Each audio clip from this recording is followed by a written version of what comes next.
Buenas tardes, bienvenidos a todos los que se están uniendo a el seminario sobre Hablemos de Incendios. En esta ocasión, la tercera sesión de estos seminarios que hemos empezado a organizar desde esta situación de pandemia, pero aprovechemos hoy la sesión para hablar de causas naturales y antrópicas de los incendios forestales.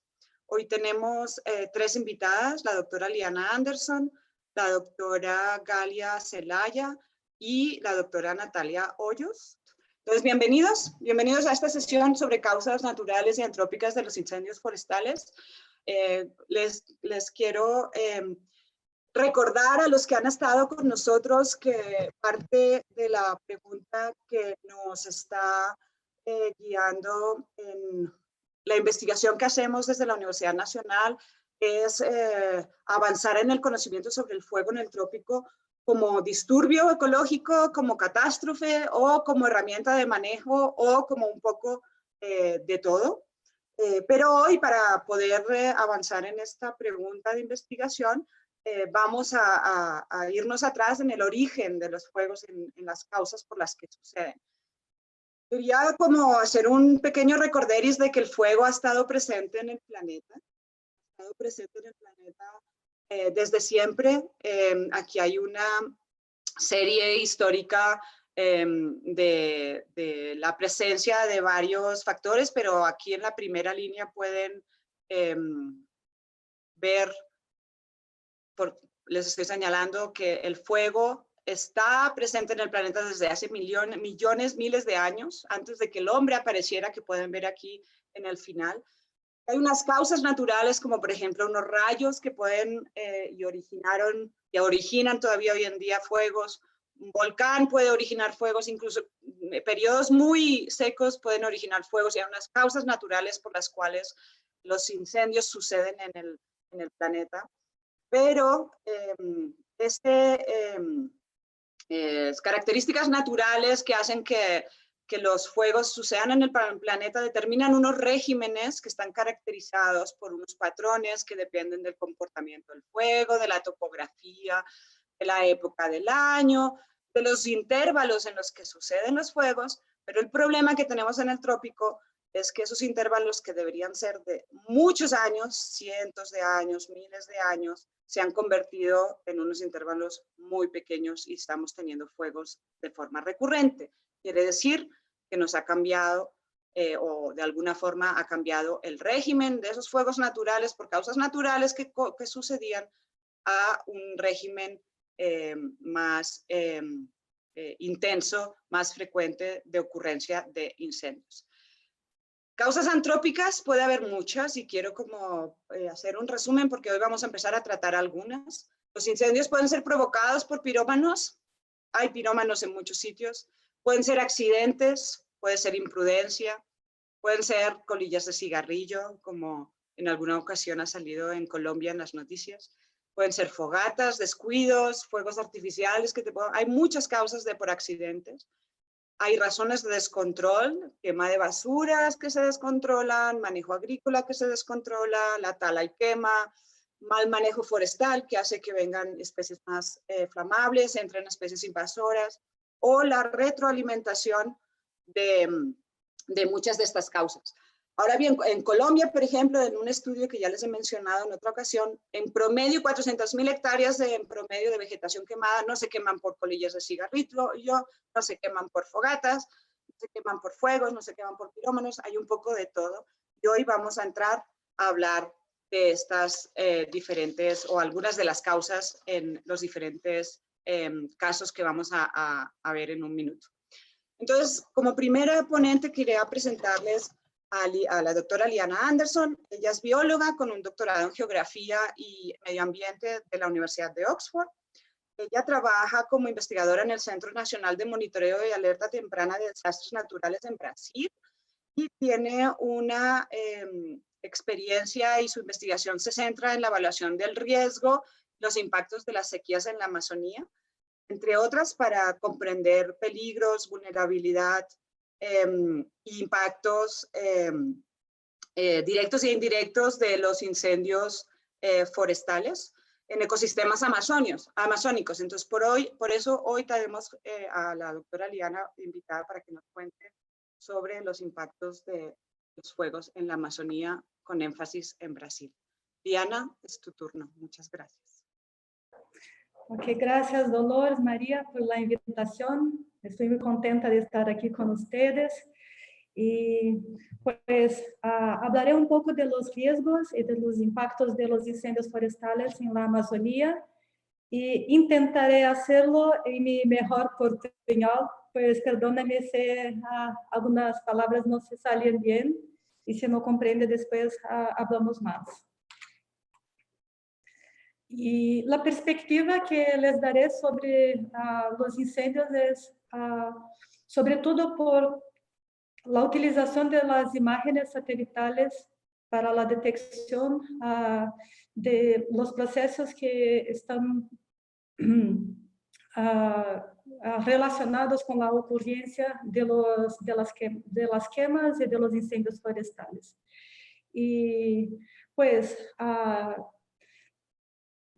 el monitoreo de la deforestación en la Amazonía brasileña ya se hace desde los años 80, que es cuando tenemos las primeras imágenes satelitales disponibles para eso.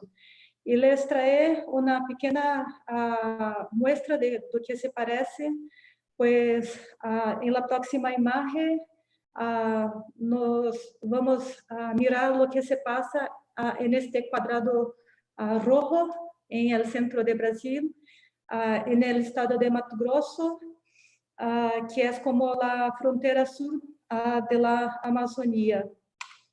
Y aquí es una imagen de 1985 y en verde es la área de forestal y como en naranja, amarillo, son las áreas ya que se encuentran desmatadas. Y damos un salto en el tiempo. Aquí estamos en 2015. Entonces tenemos una buena idea con este tipo de monitoreo para saber dónde y cuándo se pasó la deforestación.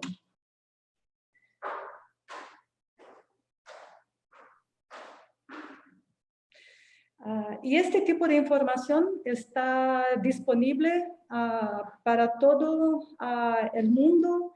Entonces hay bases globales que se puede observar la detección por año y dónde se pasó el proceso. Y lo creo que es muy importante que tenemos personas interesadas en estudiar estos procesos porque hay muchos datos hoy día y necesitamos que estos datos sean transformados en información. Entonces, la disponibilidad de datos que son producidos con base en las imágenes de satélites puede ser utilizadas para entendermos el proceso de deforestación en todos los sitios.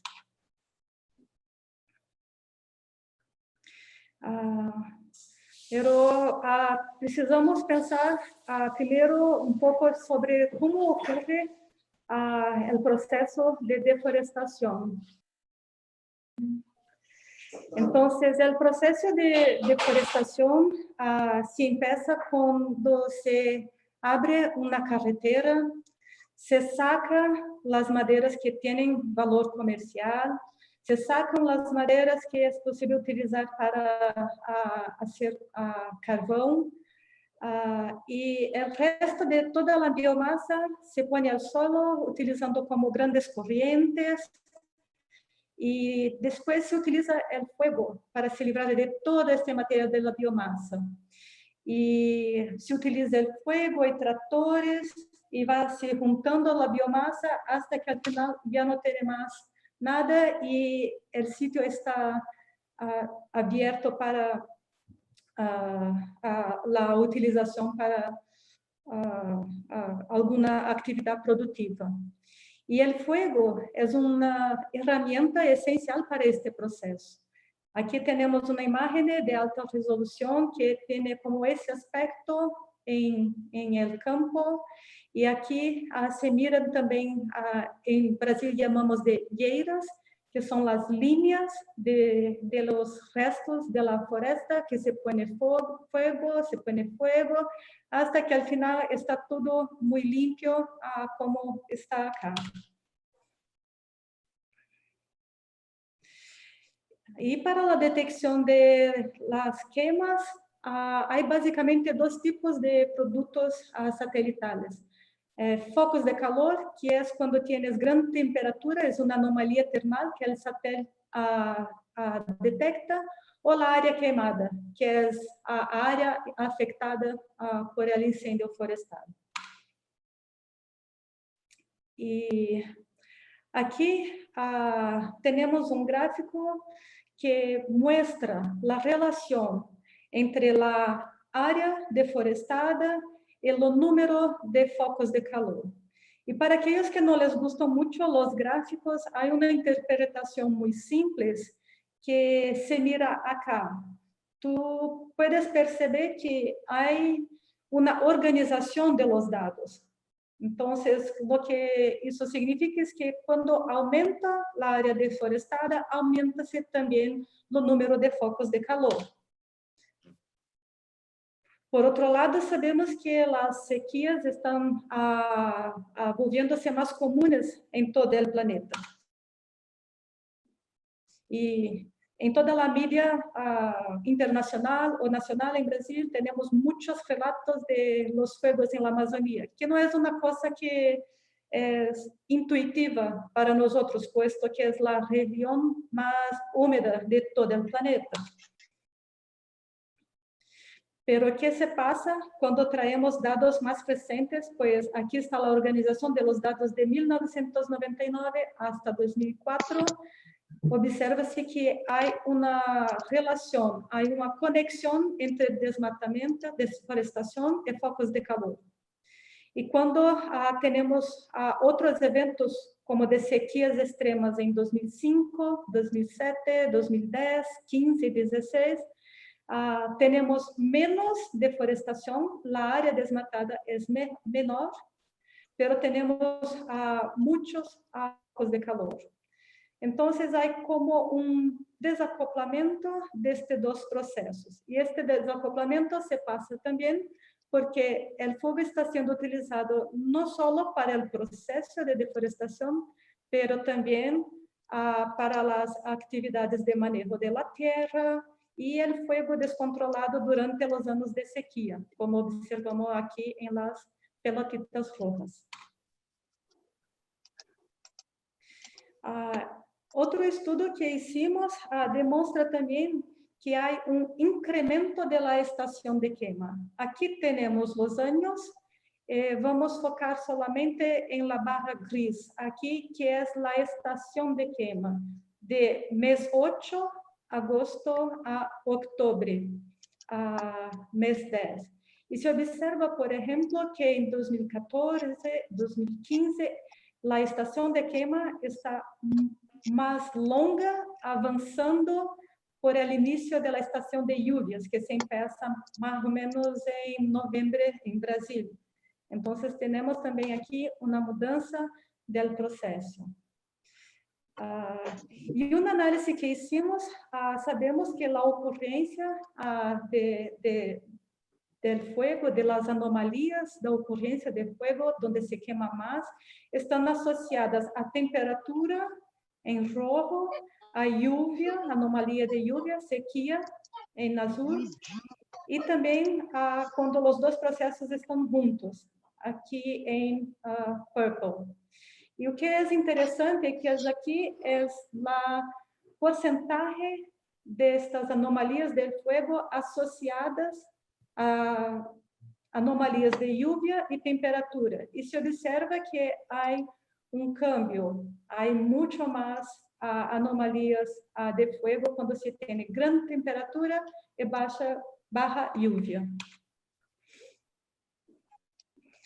Otro proceso que contribuye para los incendios forestales es la fragmentación de la paisaje. Entonces, tenemos que hay más, debido al proceso de deforestación, hay un aumento de la borda de la foresta y esta borda hace con que tenga un cambio del microclima local. Entonces, aquí tiene como la floresta intacta. Después hay el proceso de deforestación, que se remueve la cobertura forestal y permite que los vientos y la radiación adentren. Y eso aumenta, también contribuye con el aumento de la radiación solar. Por tanto, la floresta se queda más vulnerable a incendios forestales. Este que el proceso de fragmentación contribuye para el aumento del fuego. Y para la Amazonía brasileña, tenemos datos sobre lo que está queimando. Y lo que es interesante son los números que tengo aquí abajo, que, por ejemplo, en la sequía de 2010, 12% de lo que queimó se fue a áreas forestales. Por otro lado, en 2015 y 2016, 25% de las quemas se pasó en áreas forestales, lo que indica que cada vez más tenemos más áreas de floresta siendo impactadas por los eventos de quema. Y hay, por lo menos en la Amazonía brasileña, una percepción que las personas que más utilizan el fuego son los pequeños propietarios. Pero en este estudio cuantificamos que sí, 81% de las propiedades que se utilizan el fuego son de pequeños productores. No entanto, 47% de los bosques quemados están en las grandes propiedades. Y este estudio fue hecho con los datos de 2015, que se fue un año de extrema sequía. Y la interpretación que sugerimos es que hay que tanto los pequeños cuanto los grandes propietarios de la Amazonía son vulnerables a los incendios forestales. No tiene cómo controlar estos eventos. Entonces, todos se utilizan del fuego y todos son impactados cuando se pierde el control del fuego. Y un otro impacto que traigo aquí para ustedes es la cantidad de la biomasa. Y aquí tiene las imágenes de una floresta que se quemó en 2005, 2010, en 2010 y una área preservada. Aquí está en Acre. Y en este gráfico miramos que aquí es el tiempo después del incendio. Y aquí el cero es la pérdida de biomasa. Lo que podemos concluir de este gráfico es que mismo después de 30 años que se pasó el incendio forestal, la floresta no se recupera para los niveles iniciales. Y eso significa que tenemos un nuevo tipo de floresta, que se cambió. La estructura es diferente, la biomasa es diferente, sabemos también que la composición de las especies es diferente. Y aquí, ya indo para el final de mi charla, traigo un poco de las pérdidas económicas de los incendios forestales. Y para eso casi no hay estudios, hay poquísimas informaciones. Y la verdad es que los números son muy grandes. Por ejemplo, aquí es solamente para el estado de Acre, que es en sudoeste de la Amazonía, y estimamos que entre 2008 y 2012 son más de 307 millones de dólares perdidos por el fuego. ¿Y cómo se distribuye esta pérdida? Pues 3 a 4% está en la salud. Aquí como 14% para restablecer las áreas productivas que se fueron impactadas por el fuego.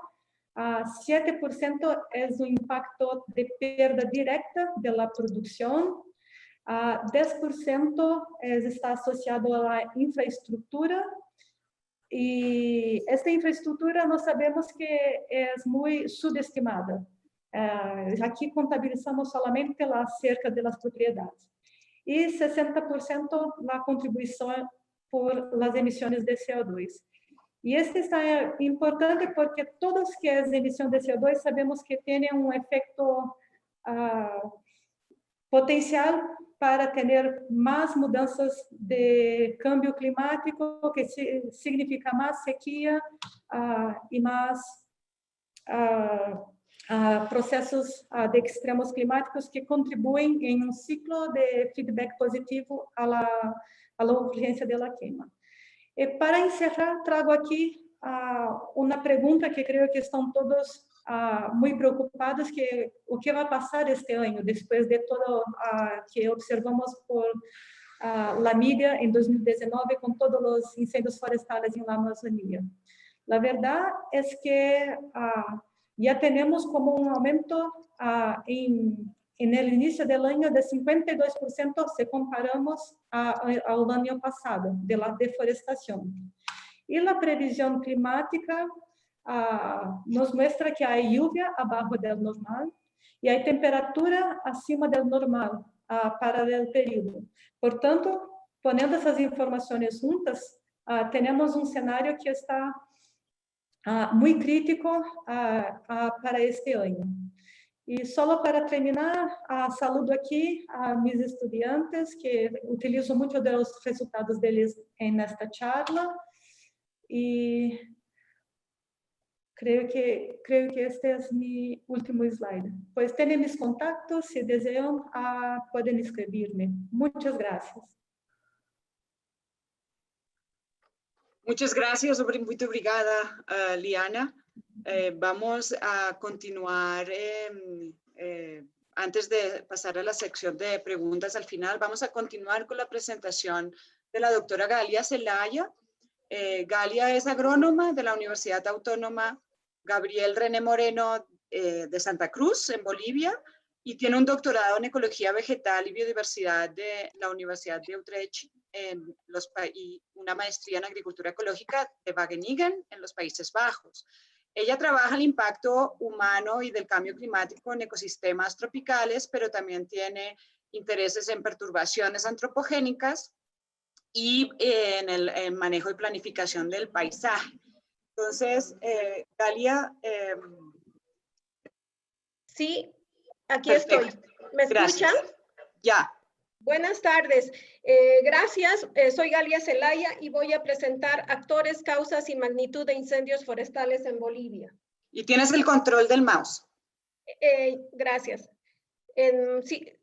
Bueno, unos datos básicos sobre Bolivia. Bolivia tiene aproximadamente 109 millones de hectáreas, de las cuales 46% son bosque tropical. El país es extenso en un territorio, pero de baja densidad poblacional. Sin embargo, Bolivia es uno de los 5 países que más deforesta en el planeta. Se estima que alrededor de 350 a 400 metros cuadrados se deforestan per cápita por año. Los incendios en Bolivia son predominantemente de origen antrópico, es decir, se quema la vegetación como forma de habilitar tierras para la agricultura y la ganadería. El chaqueo, que es la práctica para las quemas, se produce entre los meses de mayo a octubre. Como pueden observar en esta gráfica, la mayor frecuencia de focos de calor coinciden con la época seca en ese periodo del año. En esta lámina estoy mostrando la relación que existe entre los focos de calor en línea azul y las áreas quemadas en rojo en los últimos 10 años. Se puede observar que los incrementos en focos de calor en Bolivia coinciden con los años más secos, que han sido el 2010, el 2016 y el 2019. Por otro lado, el área quemada entre el 2010 y el 2018 ha sido en promedio de 2 millones de hectáreas. Lo que quisiera resaltar en esta lámina es que del 2018 al 2019 el área quemada se ha incrementado en 3 veces, subiendo a 6.4 millones de hectáreas.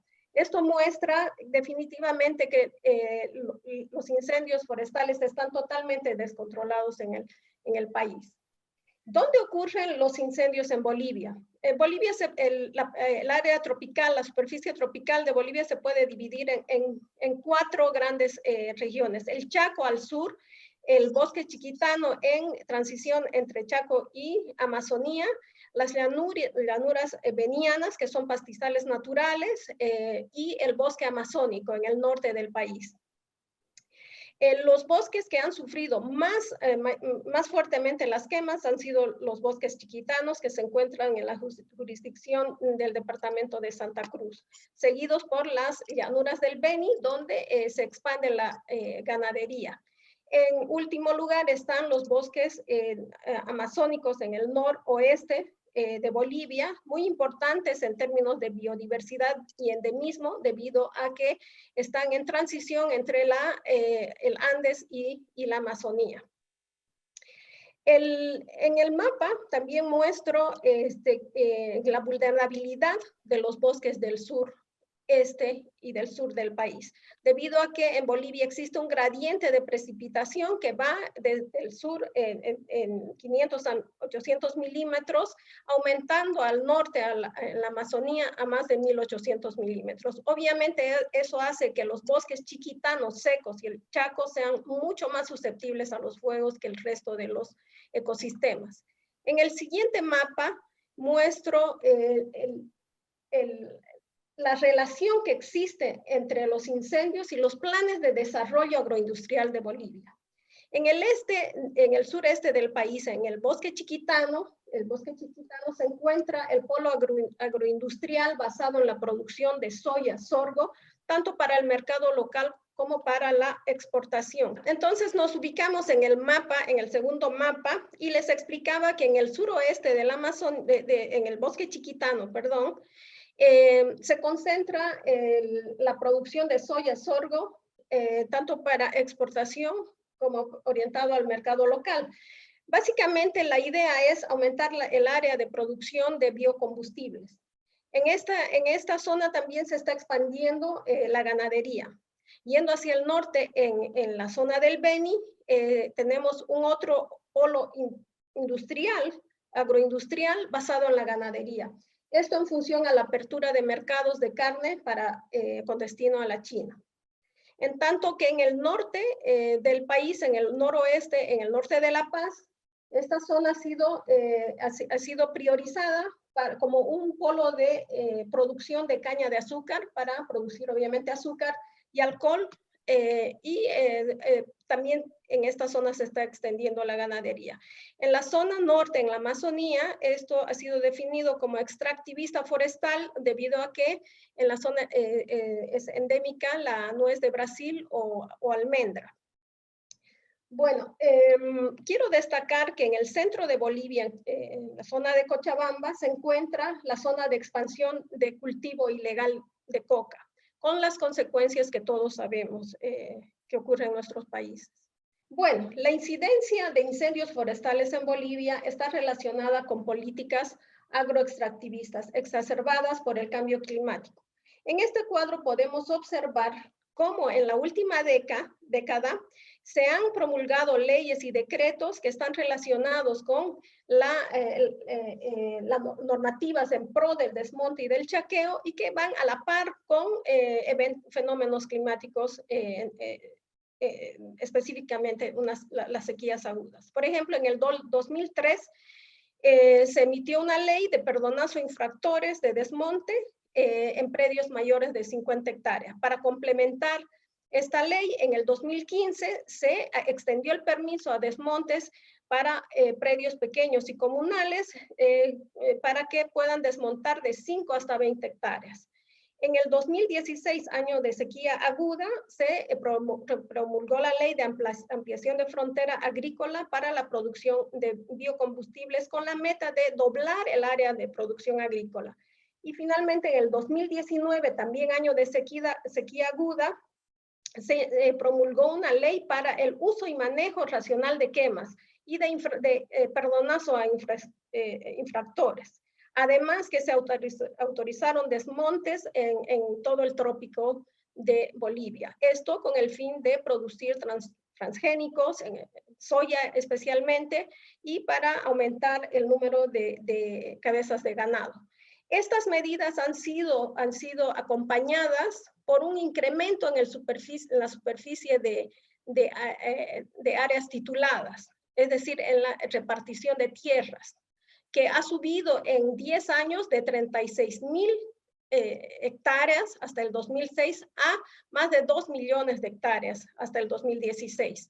Además, esto ha venido acompañado por apertura de caminos con una gran cantidad de caminos asfaltados en la Amazonía para unir la Amazonía con el resto del país y no exento de problemas de tráfico de tierras, especulación, elevación de precios de la tierra, conflictos por tierra entre grupos locales inmigrantes, tanto nacionales e internacionales, porque en Bolivia tenemos grandes productores agroindustriales que son de origen menonita y también existen productores brasileños.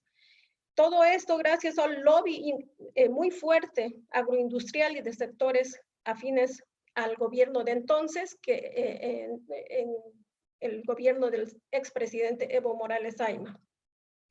Entonces, en Bolivia,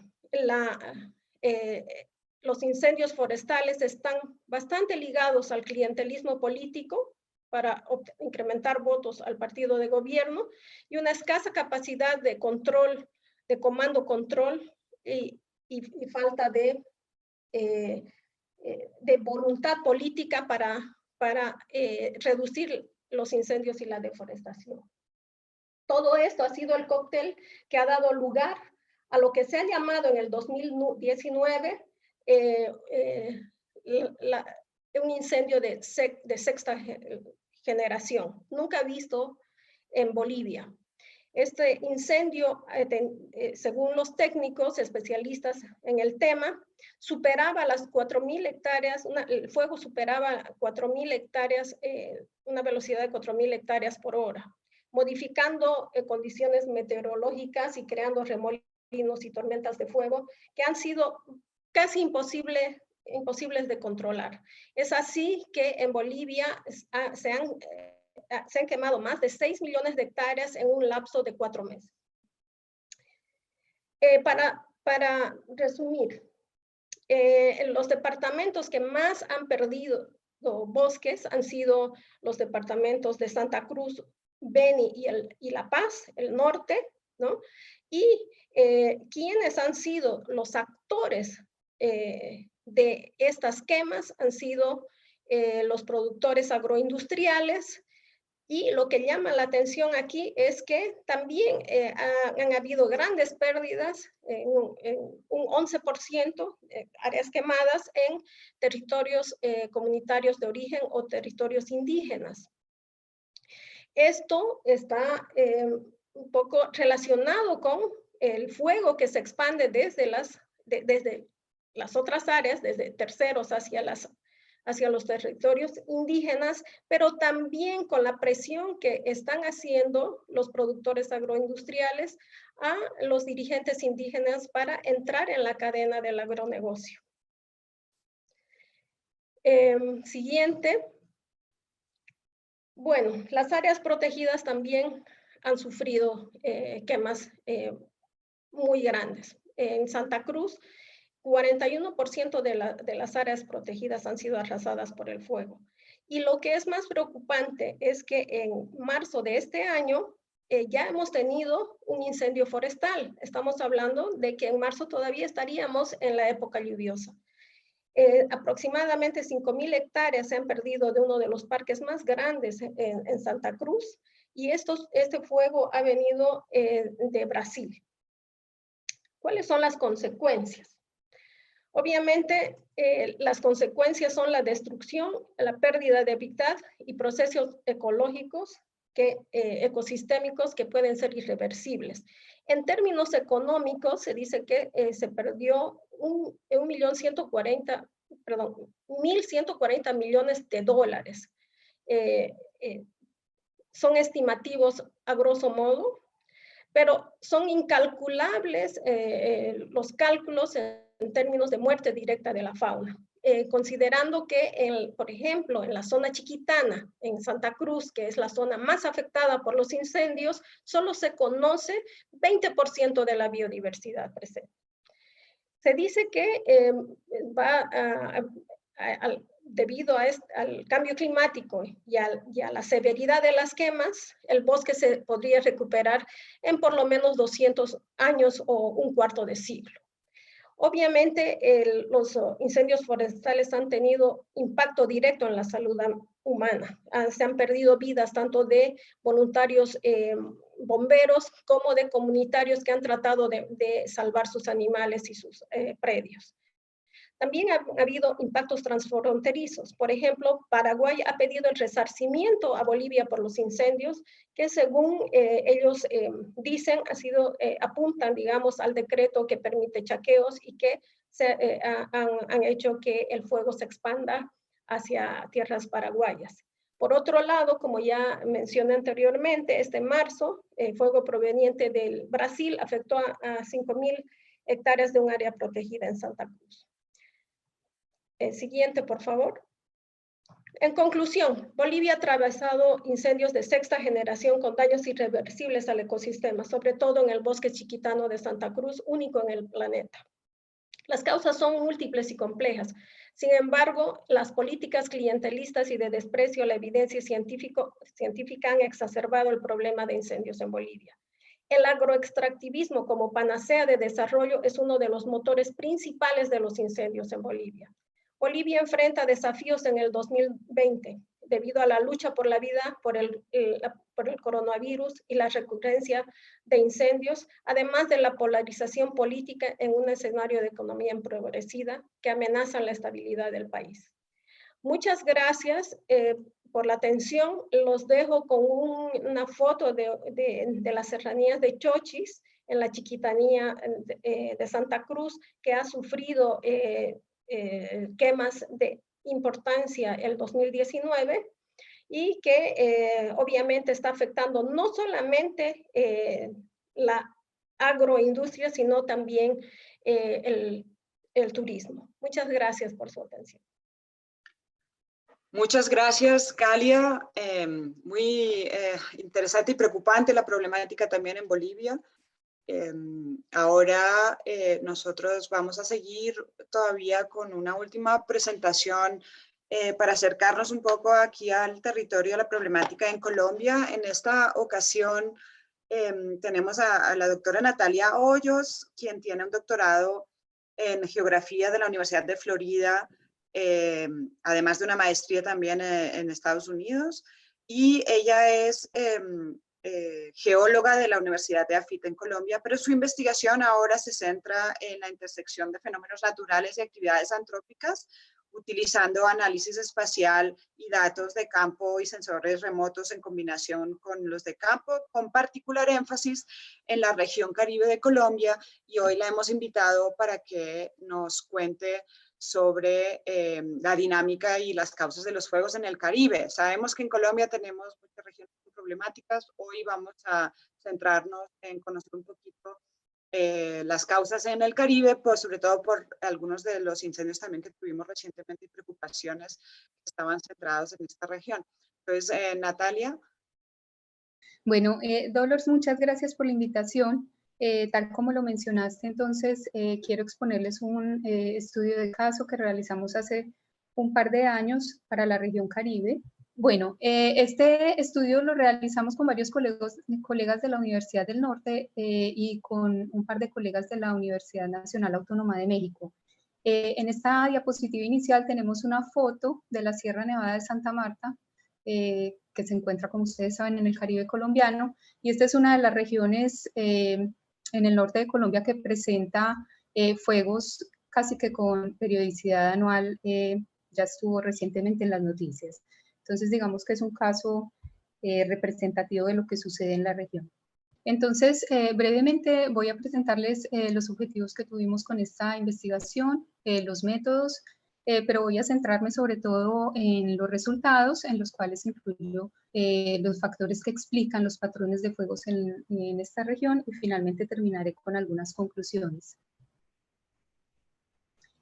Inicialmente lo que queríamos con esta investigación era mirar si los fuegos en la región Caribe, pues que es un fenómeno con el que estamos familiarizados quienes vivimos en ella, siguen un patrón, algún tipo de patrón, ya sea temporal o espacial. Entonces ese era el primer objetivo. Una vez determinado que en efecto sí presentan un patrón espacial o temporal, quisimos explorar cuáles eran las variables que explicaban dichos patrones.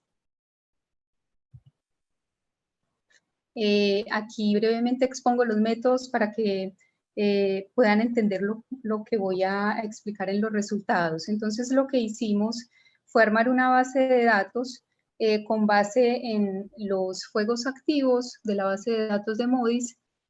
Para cada uno de esos puntos determinamos los valores de una serie de variables que nosotros agrupamos en tres conjuntos, variables híbridas, es decir, que tienen una combinación tanto de acciones antrópicas como de características biofísicas, variables biofísicas, que son las que ven en azul, que básicamente están relacionadas con las características topográficas de la región, distancia a los cuerpos de agua y variables climáticas.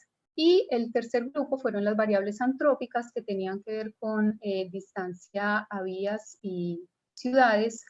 Incluimos una variable para representar las condiciones socioeconómicas de los municipios, que es una variable que se mide en Colombia, que son las necesidades básicas insatisfechas.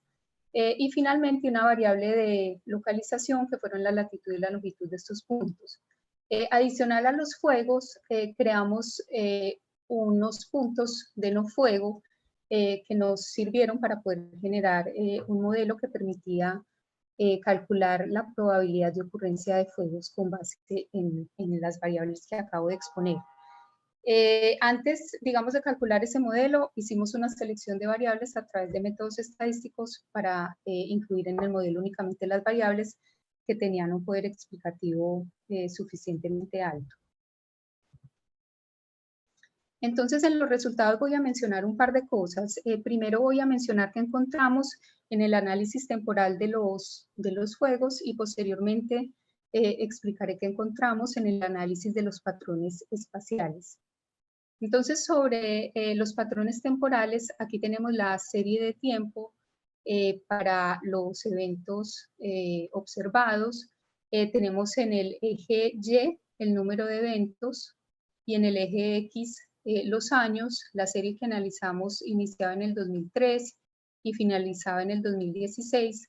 A lo largo de ese periodo analizamos alrededor de 20.000 eventos. Esos fueron los eventos que cumplían con ciertos criterios de confiabilidad dentro de la base de datos de MODIS. Y básicamente lo que vemos en esa serie es que hay diferencia entre los años, es decir, hay años que registran picos muy altos, como fue el caso del 2003, que fue el año con el mayor número de fuegos, y hay años que registran valores mucho más bajos, como fue el caso del 2011. Miremos entonces las componentes de largo plazo y las componentes estacionales de esta serie de tiempo. Esta es la componente de tendencia de largo plazo. Lo que vemos aquí entonces es que en el periodo estudiado, con algunos altibajos, tenemos una tendencia decreciente entre el 2003 y el 2011, pues muy jalonada por este valor mínimo que se vio en el 2011, de eventos de incendios, y a partir del 2011 la región vuelve a experimentar una tendencia creciente en el número de eventos, que continúa hasta este momento. Ciertos análisis estadísticos que realizamos entre esta tendencia y oscilaciones climáticas de largo plazo nos permitieron identificar que hay ciertas oscilaciones climáticas que están relacionadas con esta tendencia de largo plazo, específicamente una oscilación que se denomina la oscilación del Atlántico Tropical Norte, que tiene un periodo de recurrencia entre 8 y 10 años. y que es muy importante en el Caribe colombiano. No es tan importante en la zona de los Andes, pero sí es muy importante en el Caribe colombiano para determinar periodos de anomalía en la precipitación.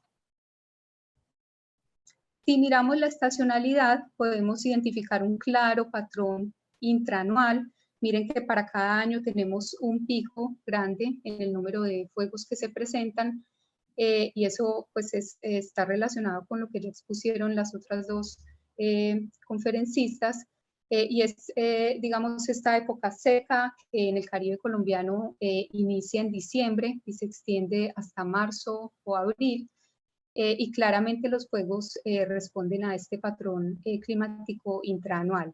Entonces, por ejemplo, en promedio encontramos que el 82% de los fuegos en el año se presentan en febrero y marzo. De ellos, de ese 82%, alrededor del 60% se presenta en marzo. Bueno, si miramos, digamos, el segundo enfoque del análisis, que fueron los patrones espaciales, en este mapita estoy mostrando, bueno, la región Caribe como la definimos, que fueron los departamentos que tienen litoral sobre el Caribe. Entonces tenemos una gran diversidad de muchas variables, entre ellas el clima, porque vamos desde una zona desértica al norte en La Guajira hasta una zona de bosque húmedo tropical al sur en los límites con Panamá. En el mapa estoy mostrando los eventos analizados que corresponden a cada uno de estos punticos negros, y los colores del mapa muestran la densidad de eventos por píxel. Así que tenemos unas zonas con una alta densidad, que son las que están en colores rojos, y zonas con baja densidad que están en colores amarillos. Estas elipses blancas muestran las zonas de mayor densidad. Pero entonces, lo que quiero mostrar aquí es que efectivamente los fuegos en esta región presentan un patrón espacial, es decir, están concentrados en ciertos puntos, y por esa razón procedimos a generar el modelo logístico para mirar qué variables podían explicar ese patrón. El modelo logístico es el que tenemos aquí en la parte inferior de la diapositiva. De ahí, pues, el único mensaje que quiero dar es que ese modelo incluye variables climáticas, que son las que están en azul. Ahorita vamos a ver un ejemplo con una de ellas. Las variables híbridas, que solamente allí había una, que es el índice de vegetación diferencial normalizado, o NDVI, que está relacionado con la densidad de vegetación o con el vigor de la vegetación. Bueno, entonces hay otras variables que fueron las variables de distancia a las ciudades, distancia a las carreteras, y las variables de posición, pues, del punto en el eje X o de longitud. Bueno, quiero entonces en las siguientes diapositivas mostrarles dos ejemplos específicos. El primer ejemplo, que tiene que ver con una variable climática que es Bio7. Esta variable proviene de una base de datos que se llama BioClim, y son variables climáticas que tienen relevancia en procesos biológicos. Y la segunda variable que les voy a presentar en más detalle es NDVI. Entonces aquí tenemos para la variable climática Bio7, que corresponde al rango anual de temperatura.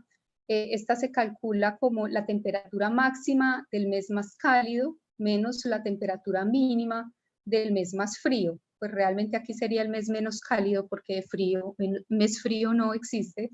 Pero bueno, entonces tenemos en el mapa cómo varía esa variable en la región. Tenemos las zonas con el mayor rango de temperatura en colores rojos y zonas con el menor rango de temperatura en colores azules. Y en la parte derecha superior de la diapositiva tenemos cómo esa variable afecta la probabilidad de fuego. Entonces tenemos en el eje X el rango anual de temperatura, en el eje Y tenemos la probabilidad de ocurrencia de fuego, y básicamente lo que ese gráfico nos está mostrando es que a medida que aumenta el rango anual de temperatura, aumenta la probabilidad de fuego. Pero también nos muestra otra característica, y es que la relación entre estas dos variables no es lineal, sino que la pendiente de esa línea pues varía dependiendo de donde uno esté en el eje X. Digamos que este análisis estadístico nos permitió concluir que en promedio la probabilidad de fuegos en esta región aumenta un 9% por cada grado centígrado de aumento en el rango anual de temperatura. Para explicar esto en palabras más sencillas, por ejemplo, si el máximo anual aumenta, esto se traduce en que hay un aumento en la probabilidad, un aumento significativo en la probabilidad de ocurrencia de fuegos.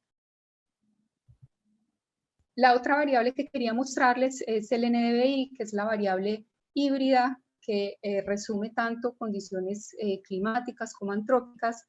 En los mapitas que tenemos en el lado izquierdo de la diapositiva, tenemos en color el valor para el NDVI. Valores bajos se representan zonas desprovistas de vegetación, que en este caso tienen colores rojos y naranjas, como en La Guajira, y colores verdes representan zonas con vegetación densa. Entonces vemos, por ejemplo, que para marzo del 2003 hay una variación de NDVI en toda la región, hay zonas con valores muy bajos, zonas con valores medios y zonas con valores altos. Y en el mapa de la derecha, que es para marzo del 2011, tenemos la misma paleta de colores para el NDVI, y aquí el énfasis que quiero hacer es que no solamente hay una variación espacial dentro de la región, sino que esta variable también presenta una variación temporal. Los puntos negros que ven corresponden a los fuegos que se presentaron en cada uno de esos meses. Si recuerdan bien, el 2003 fue el año con el mayor número de fuegos, por eso es la diferencia tan marcada entre estos dos mapas, a pesar de que corresponden al mismo mes del año, pero diferentes años. Bueno, y en la parte derecha de la diapositiva tenemos un gráfico similar al que vimos para la variable anterior. Aquí tenemos la relación entre el NDVI y la probabilidad de fuegos. En este caso, la relación es que a medida que el NDVI aumenta, la probabilidad de fuegos disminuye, pero también tenemos que es una relación no lineal, es decir, hay un rango de NDVI donde esa probabilidad disminuye aceleradamente. Hay que anotar que para valores bajos esta interpretación pues debe hacerse con cuidado, porque básicamente donde no hay vegetación pues no habría combustible para los fuegos. Entonces esa aclaración hay que hacerla. Pero en promedio para esta zona de mayor pendiente la probabilidad de incendio disminuye alrededor de un 14% por cada 0.1 unidad de aumento en el NDVI. Es decir, que cuando la vegetación es más densa, pues tenemos una menor probabilidad de ocurrencia de fuegos. Quiero entonces terminar con estas conclusiones. Como han mostrado mis colegas que están presentando, como muestran los trabajos de Dolores, el fuego responde a una interacción bastante compleja de factores biofísicos y antrópicos, y es compleja pues porque son muy diversos y porque actúan a escalas diferentes, tanto temporal como espacial. En nuestro caso, el clima constituye un control primario a través de la estacionalidad que se da dentro del año, donde los fuegos se concentran en esa estación seca, pero también a través de una variabilidad climática de más largo plazo que está relacionada con estas oscilaciones climáticas como la que mencioné anteriormente. Dentro de las variables independientes que usamos, encontramos que la variable más significativa para predecir la probabilidad de fuego fue el NDVI. Creemos que es porque esta variable resume factores climáticos y factores de cobertura vegetal que son importantes para la ocurrencia de los fuegos, y también porque es la variable de todas las que usamos que tenía una mayor resolución tanto espacial como temporal. Y finalmente, pues quisiera resaltar que esos resultados tienen implicaciones para fenómenos como el cambio climático y los cambios de cobertura y uso del suelo, que han sido extensivos. Se estima que el 60% de toda esta región tiene una cobertura ya modificada, y que se pueden presentar a futuro, sobre todo en las zonas, zonas limitadas de los bosques que quedan. Bueno, y con eso quisiera terminar y dar el espacio a Dolores para las preguntas. Muchas gracias. Hola Natalia, muchas gracias. Muy interesante acabar de conocer, y déjenme que voy a dejar esta, conocer, digamos, un poco los estudios hechos en la región, desde la región. Tenemos preguntas tanto en YouTube como aquí en Zoom. Les voy a hacer una pregunta a cada una de las ponentes por ahora, para ver si podemos como, ir avanzando. Esta primera pregunta va para Liana. Liana, estás y puedes contestar. ¿Qué medidas preventivas se han propuesto y ejecutado para el impacto de los incendios en la Amazonia en Brasil? Gracias, Dolores, gracias por la pregunta. Y pues lo pienso que en Brasil la mentalidad en general está muy focada en combate de los incendios y hay pocas medidas preventivas para hacerlo. Principalmente en un año como este que todos los recursos están direccionados para la crisis. En general, hay, por ejemplo, en el estado de Acre, que es sudoeste de la Amazonía, como en abril, mayo, hay como reuniones entre diferentes secretarías del Estado, Secretaría de Medio Ambiente, de la Policía Ambiental, de los gestores de las unidades de conservación, se juntan para discutir las acciones que van a ser hechas. Pero muy claramente, muchas de las acciones solo empiezan cuando el fuego se empieza también. Y este año, con toda la crisis, no sé si tendrán la capacidad de hacer toda esta organización y movimentación para se preparar para la quema.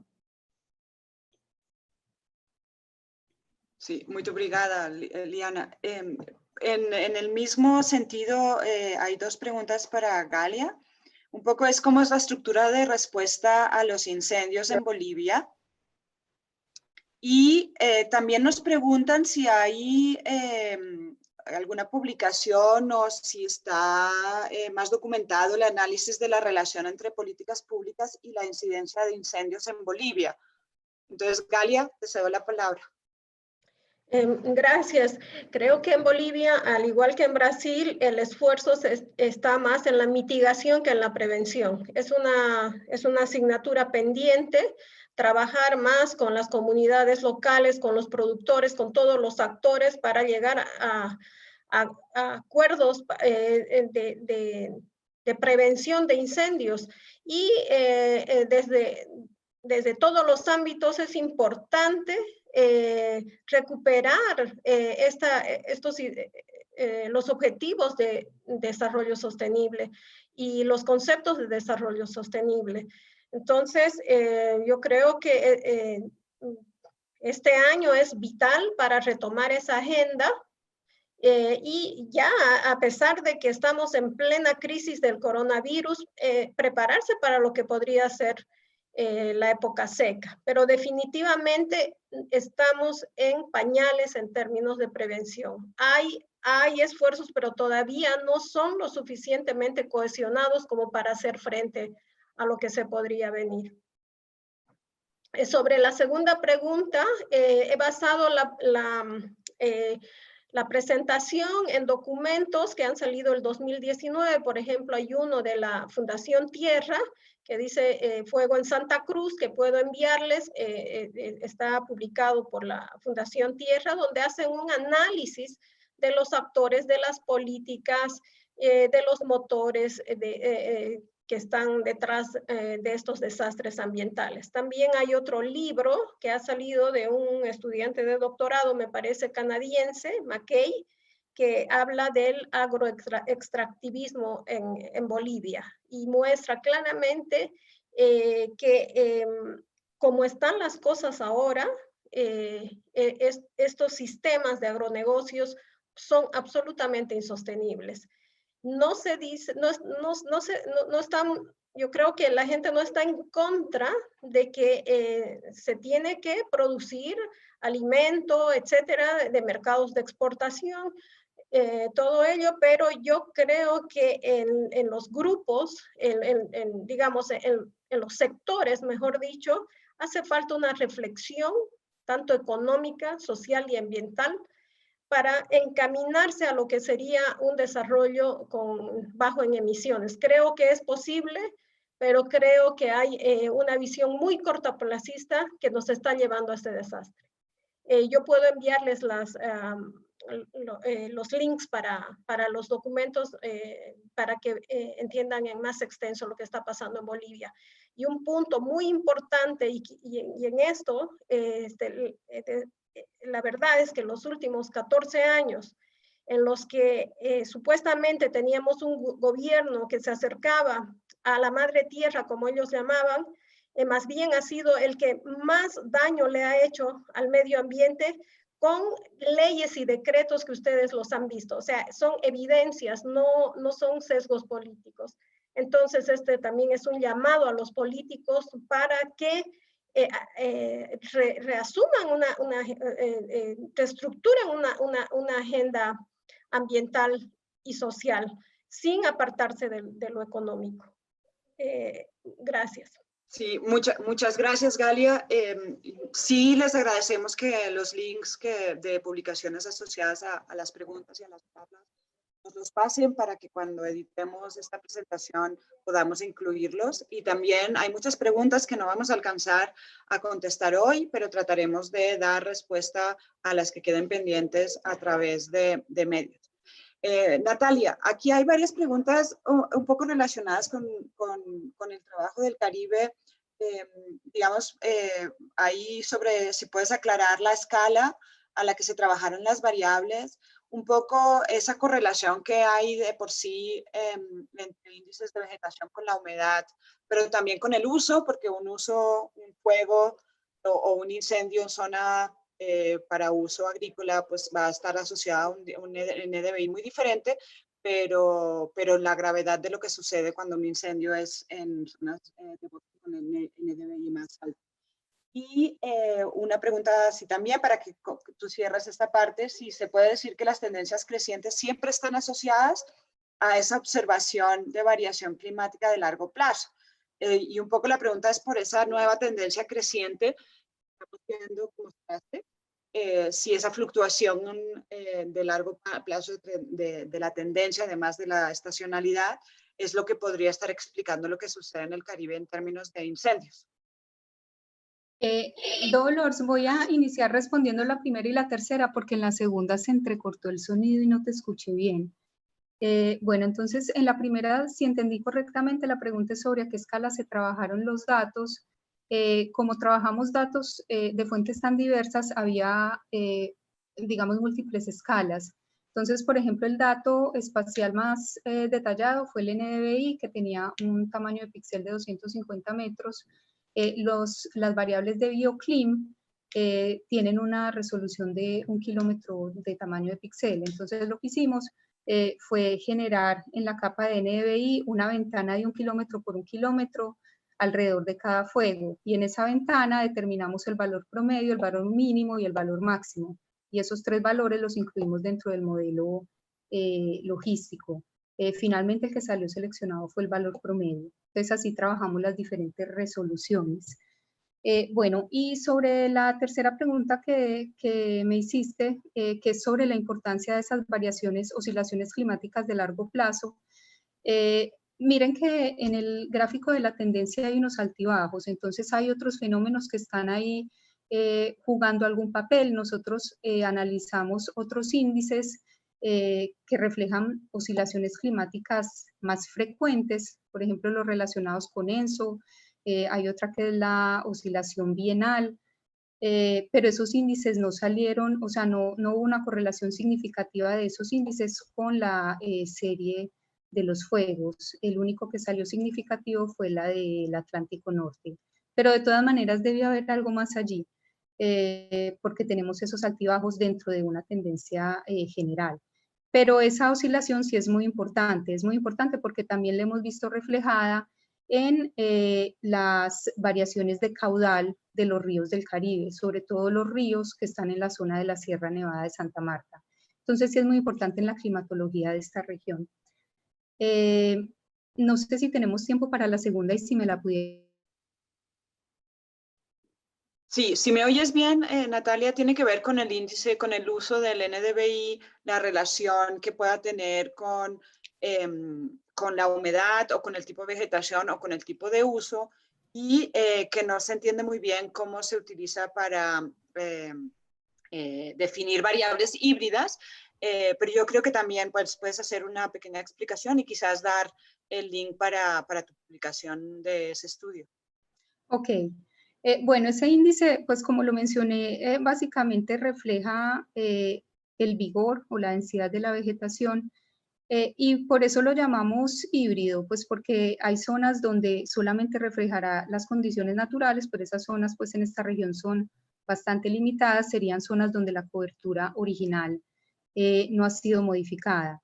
Y realmente de esas zonas quedan muy pocas, incluso en lo que pensamos que es prístino, como la Sierra Nevada de Santa Marta, pues los datos arqueológicos muestran que la mayoría de los bosques en esa región son secundarios. Entonces, bueno, refleja, digamos, ciertas condiciones naturales, pero refleja también condiciones antrópicas porque, pues, digamos, todas las zonas de pastizal o para ganadería de la región Caribe son zonas donde la vegetación ha sido modificada. Entonces, realmente uno no lo puede asignar a una de las dos categorías, no es ni natural ni es antrópico. Es una combinación muy compleja de tanto de las condiciones de la vegetación para el clima que tenemos, como de las prácticas de usos del suelo que existen en la región. Sí, yo te envío, Dolores, digamos, el artículo donde están los detalles de las variables para que puedan mirarlos quienes estén interesados. Sí. Hay muchas gracias. Sí, eso pues quedará en el video en YouTube y los vínculos para que la gente pueda contestar o consultarlo. Una pregunta para Galia y la última pregunta va para Liana después. Aquí hay mucha curiosidad, Galia, sobre todo a través de YouTube, preguntan mucho sobre el estudio una cifra que ha llamado mucho la atención, que esas son 4.000 hectáreas quemadas por hora, que donde se podría como ver esa cifra, y también lo que mencionaste de los incendios de magnitud recientes en Bolivia. Entonces, si por favor puedes dar un poco de indicación de eso. Bueno, lo que se sabe por los expertos en este tipo de fuegos que llegaron al país, hicieron la evaluación de la tormenta de fuego que tuvimos en la Chiquitanía. Ellos explicaban que son fuegos totalmente descontrolados, como ellos mencionan, que tienen una velocidad de quema de, creo, 4.000 hectáreas por hora, algo así. No soy experta en el tema, pero lo que yo podría hacer es buscar información para pasarles, para que tengan una idea más clara de lo que significa tener un incendio de sexta generación. Esto también está relacionado a los incendios pasados en la región. Es decir, que como son quemas recurrentes, la cantidad de combustible que se acumula en el suelo es pues brutal, y hace que el incendio sea mucho más potente que un incendio de primer año, ¿no? Y eso, sumado a la poca humedad del ambiente, debido a que estamos hablando primero de zonas que son desde ya secas, más el cambio climático que está trayendo años más secos, hacen una combinación, un cóctel explosivo que ha dado lugar a este tipo de incendios. Voy a buscar las fuentes y también voy a compartirlas. Sinceramente, no soy experta en mega incendios. Yo también me he basado en informaciones tanto del periódico como de literatura para tratar de entender este fenómeno. Pero sí está relacionado a que en la Chiquitanía las quemas son recurrentes, ocurren cada año y el material combustible se ha juntado y ha explotado. Sí, no, muchas gracias. Me imagino también que desde bomberos que nos están preguntando estarían muy preocupados con esas cifras para poder atender. un evento de ese tipo. Una última pregunta, Liana, tenemos tiempo para hoy. De nuevo, hay preguntas que quedarán por responder y trataremos de complementarlas. Publicaremos los vínculos de los artículos y publicaciones asociados a lo que nos han preguntado. Pero, Liana, hay una pregunta para cerrar en esta época en la que estamos, en esta situación, y es sobre si está usted de acuerdo, si comparte esa información de prensa que mostró sobre la relación entre el virus y la deforestación, si hay una base científica o es un poco un escenario que estamos en este momento como previendo o están previendo en Brasil y probablemente también en otras regiones y puede que en Colombia también se esté pasando algo similar. ¿Cuál es su opinión? ¿Es más bien información, amarillismo, base científica o una previsión de lo que va a pasar? Pues, Dolores, todavía no tenemos estudios con bases científicas para hacer esta relación, pero desafortunadamente lo creo que la prensa está poniendo lo que se pasa en la realidad, porque si pensamos la situación en Brasil, no creo que es diferente de vuestros países.